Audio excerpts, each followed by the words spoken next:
one na ban be hye se Ghana be baabi a ɛha bambo ɛwɔ ha na sombie nso ha de ma man ɛne ɔmanfo nyina ne titu nde obofo se de be ya obetumi aye adwuma.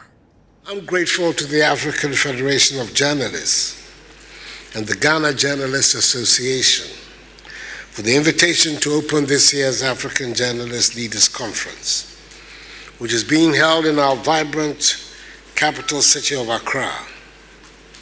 We are indeed proud to host this year's event, and those of you who come from beyond our shores are welcome amongst the most hospitable people on the continent.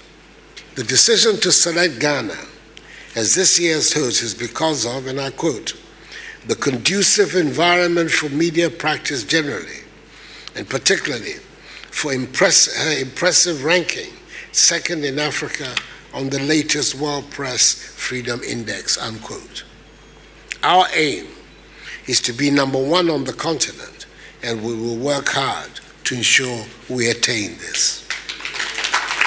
As we gather in Accra for this Leaders Conference, it is still disheartening to note that though proven to be a catalyst in spurring the advancement of societies in the 21st century, we still have several countries that frown on or even criminalize free speech.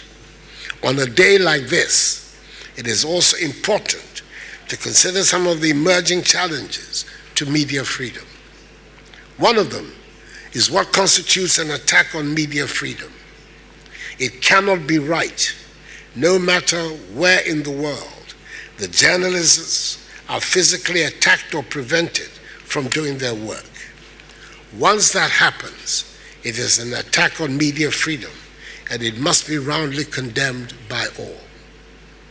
As George Orwell rightly puts it, and I quote, freedom of the press, if it means anything at all, means the freedom to criticize and oppose, unquote.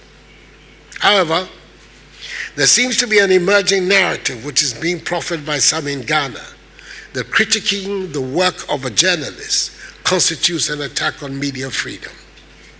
That certainly cannot be described as an attack on media freedom.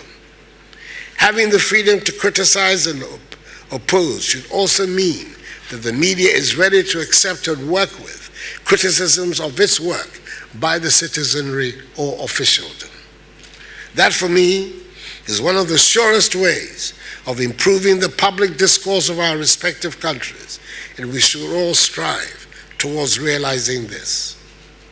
This conference should also seek to address the phenomena of misinformation campaigns and fake news, which sometimes, unfortunately, are propagated by some in the media.